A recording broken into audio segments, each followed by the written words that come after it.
advantage played. He's going all the way. Oh, that is breathtaking. His way, Mikel Antonio. West Ham United. Sterling. So we're on the brink of yet another long season of English football, and of course the Premier League, which is what apparently everyone's outside England seems to care about. Even though the Football League and the Vanarama kicked off a week ago, and they've already played one round of the Carabao Cup. But you're here for the Premier League. Let's face it, there's too much football to cover, and so let's talk about the Premier League for 2024-25. I guess I might as well talk about Liverpool first, because that's my club and that's the jersey I'm wearing. Although there's not really a whole lot to talk about, as you would have seen from the skit earlier, because we haven't signed anyone to date. Look, I'm not surprised that this is the case. I'm not panicking that no one news come through through the gates. I know, I mean, yes, it was disappointing not to get Zubermendi. And certainly, defensive midfield has been a bit of a problem. I know getting Thiago over, the Thiago signing just didn't quite work out, and he's now retired. And simply playing Alexis or Dominic there is just a waste of their talent.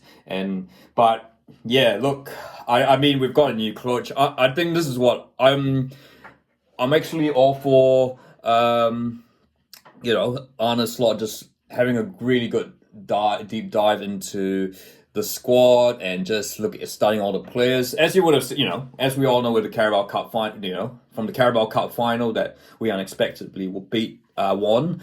Liverpool does have there are some really, really good youngsters through the academy, and I think it is only prudent that a new manager just wants to see what there is before choosing to parlay such huge amounts of money. Look, there will be signings. I'm sure there will be a signing or two. It won't be a huge spending spree. I think Arne Slot, given what he's done at Feyenoord, he loves to see if he can develop players. So let him see what he can do. And I think from pre-season, what we've seen so far, I think the signs are very promising. So this season, I think Champions League, if we win a trophy, that's a bonus. At least getting into the top, making sure we're in the top four is the key, because we can't rely that, it depends on other, we will have to, we'll need to make the final to get a fifth spot, and it depends on other leagues as well. So getting into that, making sure we finish in the top four is the priority. If we win a cup, that's a bonus. But if we can achieve that, I think that would be a really, really decent first season for the new manager.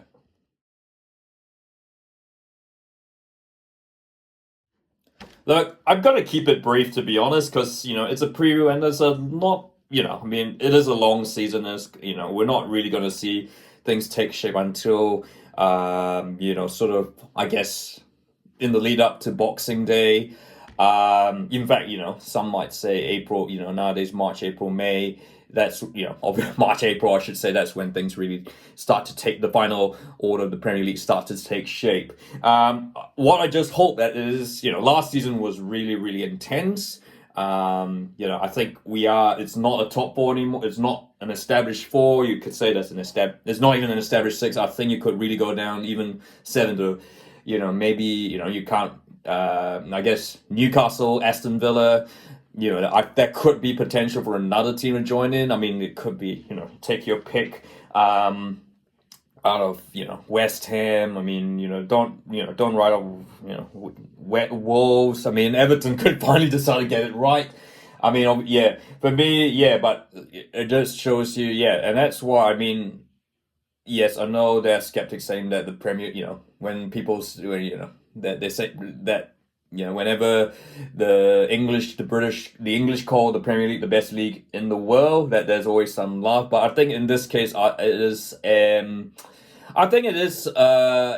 time it is, I think it's legit, I think it's, apart from Italy, no other league there's not a league where you could have 3 title contenders. You could have, you certainly have 6 who could be in the Champions League. Only Serie A matches that, and 7 in fact. And certainly with the expanded Champions League, it's just going to get even more brutal. But look, for me, if you're really, I think guaranteed title contenders, I think you'd be looking, Manchester City obviously remain the juggernauts, the team to beat.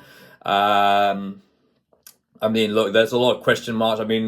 This season we'll be keeping an eye on what happens with the outcomes from all that, all those charges that the Premier League's got against them.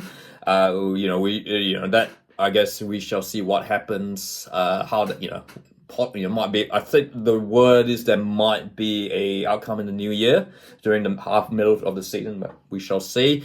But they will certainly be the team to beat. Whether this is Pep Guardiola's season remains to be seen. The indications are that it is more the likelihood is higher than perhaps people might have thought, this isn't surprising. Of course, this is the longest tenure this is the longest time Pep Guardiola has spent in the club, longer than Barcelona or Bayern Munich. So and I think he's achieved all he can with Manchester City. He's not only won the trophies, he's transformed the culture and the playing style of the club.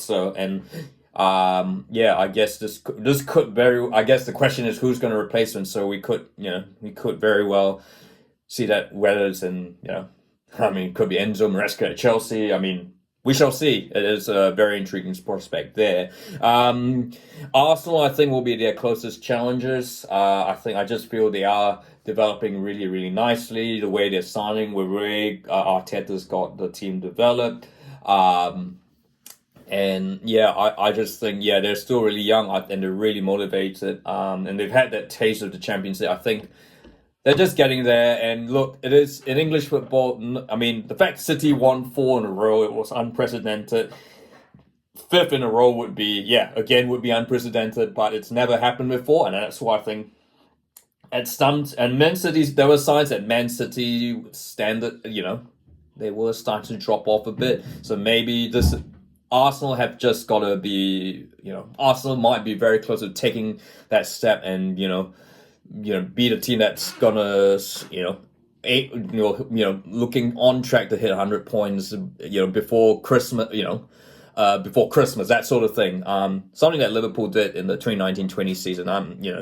You kind of feel that, if that's the only way Arsenal's going to win the league. So for me, I think it'll be Man City, Arsenal. I might just very well tip Arsenal to win the league. I just think no sides ever won 5 Premier League titles or Division 1 titles in England. So I just think it might finally be Arsenal's year.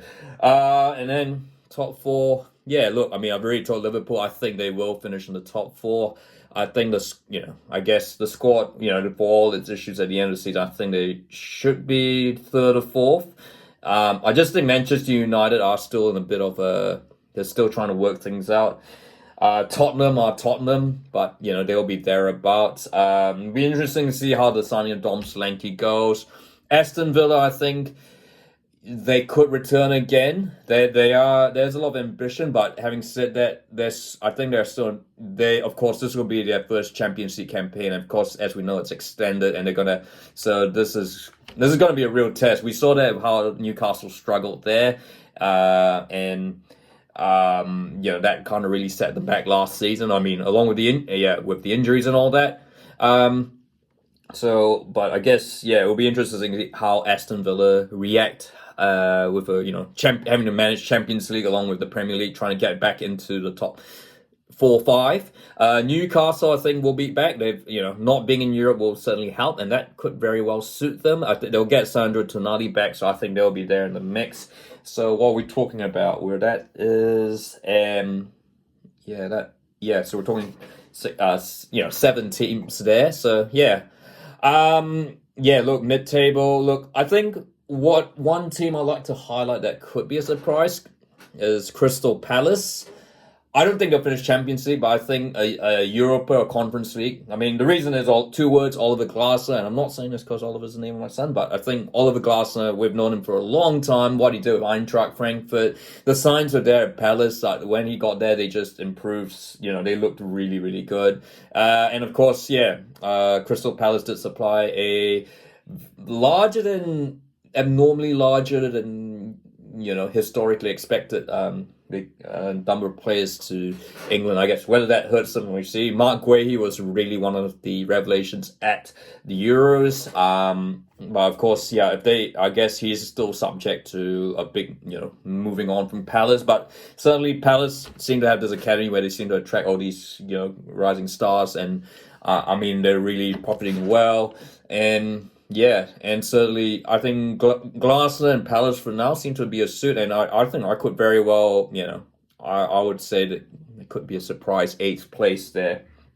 Maybe it's ahead of their big rivals West Ham. Other end of the table, so you've got, you see, we'll talk about the 3 sides. Leicester, Southampton, Ipswich. Look, everyone is hoping that they're not gonna do what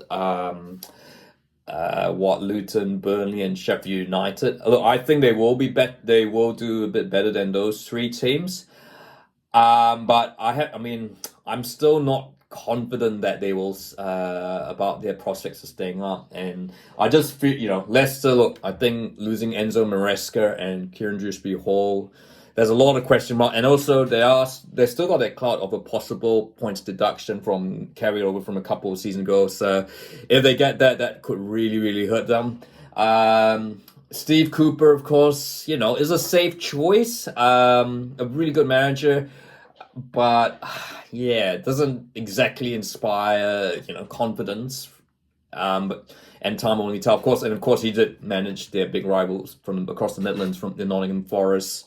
So you have to start really well in order to gain the trust and avoid the sack. Southampton, they play attractive football, but Russell Martin's a bit of an unknown at this level, I think. It is possibly the weakest squad. I'd say Southampton would be favourites to go down again.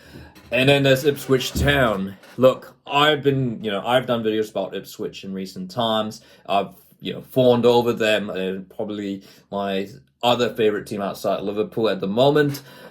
And Kieran McKenna, look, I guess, and he's certainly committed to them. They play really, really attractive football. They're going to be fun to watch.